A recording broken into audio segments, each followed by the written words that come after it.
This is Glenn Campbell, speaking to you from the Yukon Territory of Canada. I'm in an old abandoned restaurant called Bear Flats Lodge along the Alaska Highway. This is a fascinating old place preserved in time, and what I have to talk about today has no relevance to this whatsoever. It just is where I happen to be. Today I want to talk about human feedback systems. When human behavior is changed, the main way that human behavior changes is when people get feedback from their environment.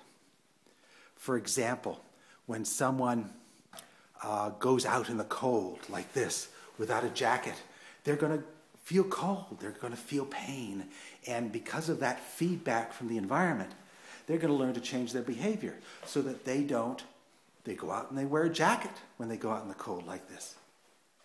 That's what I call a natural feedback system. That's a system that where you do something in the environment and the environment reacts and you learn from that reaction. And that's really the best way to learn. You go out into the world, you test things, and you get feedback from your environment, and now you know how to behave. And the world is very complex. You can't learn about the world in books. You have to go out and experience the world and get this feedback to really know how you should behave on this planet. The only trouble with these natural feedback systems is there are certain circumstances where they just don't work. For example, if a child wanders out into the street, he's going to be hit by a car. Yes, he'll get feedback that was the wrong thing to do, but in the process, he gets killed or seriously injured. That would be a fatal feedback system. That would be a feedback system where the person who gets the feedback has no real opportunity to change his behavior. So we in our society deal with this situation by creating artificial feedback systems. In that case, an artificial feedback system would be mom seeing the child approaching the street. Mom runs over, grabs the child, and slaps that little bottom senseless so that child feels some pain. The child learns to avoid the street by learning to avoid mom, learning to do what mom wants and not do what mom does not want you to do. That's an artificial system in that we have another party, mom, who's determining what's good and what's bad, and is setting up a system of rewards and punishments to reinforce the good behavior and discourage the bad behavior. The only trouble with this is that we need a mom. You need someone to pay attention, someone to create a model in their head of what proper behavior should be, and someone to enforce these rules. This is very costly. When we talk about law is essentially an artificial feedback system. We have, instead of people just experiencing the consequences of their action, we have the law intervening and saying that certain behavior is good or bad, and the law is going to punish or reward this certain kinds of behavior. This is essential because some feedback systems are fatal. Other feedback systems don't give people are so detached from the behavior that people would never get the message. For example, if someone robs another and gets away with it, they're not going to get the feedback that they need to stop that behavior. So the law intervenes. The law writes up this model, these set of rules, and if you disobey the rules, you get punished by law. Again, we have the same problem that law is a very costly system to maintain. Someone has to pay for enforcement. Someone has to pay to enforce these rules, create these rules, and enforce them. And the perverse thing is, once you've created this artificial feedback system, whether it be mom or the law or anything else, there's a great possibility of it going awry. It all depends on the person who's creating the system, and that they keep it up to date, and then it's truly useful. The trouble with systems, once they're created, is they take on a life of their own. This may create the perverse situation where people get the wrong kind of feedback because of the feedback system set up. They end up getting the wrong kind of feedback. They get negative feedback. They get feedback that encourages the bad behavior. An example of negative feedback would be if someone gets drunk and their spouse comes along and picks them up, dusts them off, sticks them into bed. In that case, you've provided feedback which actually encourages this person to get drunk again. So that's what I would call a negative feedback system. It's encouraging bad behavior. And there's a great possibility whenever you set up what is intended to be a positive feedback system, what is intended to model real behavior, people are going to come along and game that system, and you might end up creating a new kind of bad behavior, or actually encouraging the bad behavior that you intended to discourage. That's the problem with an artificial system. The artificial system is only as good as the model you create, and it's only as good as the person who's enforcing the system. What it all comes back to is that natural systems are the best. It's best that you go out into the world, or anyone goes out in the world, and experiences the direct consequences of their actions. If you get into the situation where someone else is trying to intervene, trying to protect that person, it usually doesn't work, and it ends up causing a whole new set of problems. I'm not saying that something like law should not exist. We can't have people going around killing each other.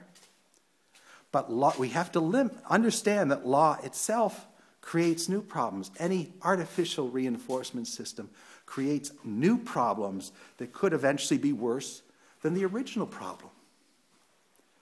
So I think you can see almost anything you try to do to change a behavior is a reinforcement system of some kind.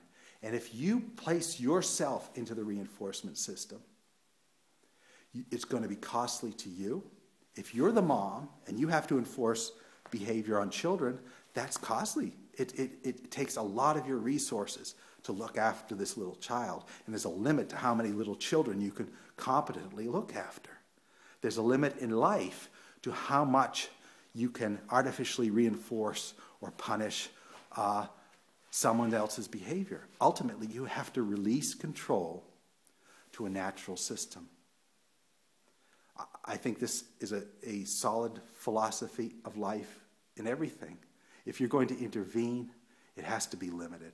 If you're going to try to deliberately mold someone's behavior, it has to be limited. It has to be temporary. Yes, mom is going to rescue that little child from the speeding cars because at this point that little child isn't competent to know on his own that roads are dangerous. But at some point, mom has to let go. At some point, mom has to let the natural reinforcement systems take over. And the sooner that can happen, the better, because the child has to learn. If the situation is not fatal, if mom says, put on your jacket or you're going to catch cold, and child says, no, mom, I don't need it. I think if the circumstances are non-fatal, you let the child do it. The child has to learn on its own. These systems that reinforce from the outside can be addictive in themselves. They could be damaging in themselves. As much as possible, when the situation is non-fatal or the situation is predisposed to take care of itself, let it take care of itself. You just don't have the resources to modify and reinforce everyone else's behavior. So this is an interesting place. I hope you got a little view of this. It's an old abandoned roadhouse that's preserved in its entirety since 1994. This is November 20th, 2010, and nothing in this place has changed since 1994. Here is the kitchen. We're going to go into the kitchen now. It's dark and spooky in the kitchen. We still have plates, unwashed plates. We still have a stove. We have all sorts of stuff that hasn't been touched.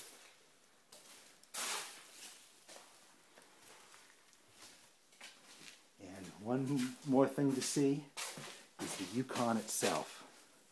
We're going to go out into the Yukon.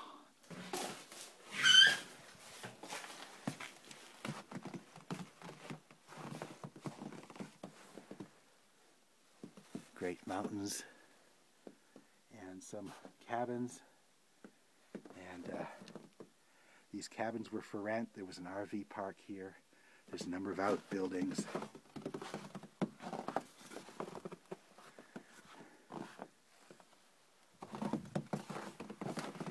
And out there in the distance, here where those trees are, is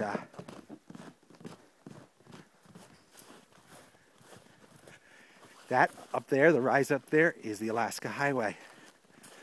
We'll take a look at what it looks from the outside. Bear Flats, do you see that? I can't see what you're seeing. It's Bear Flats Lodge.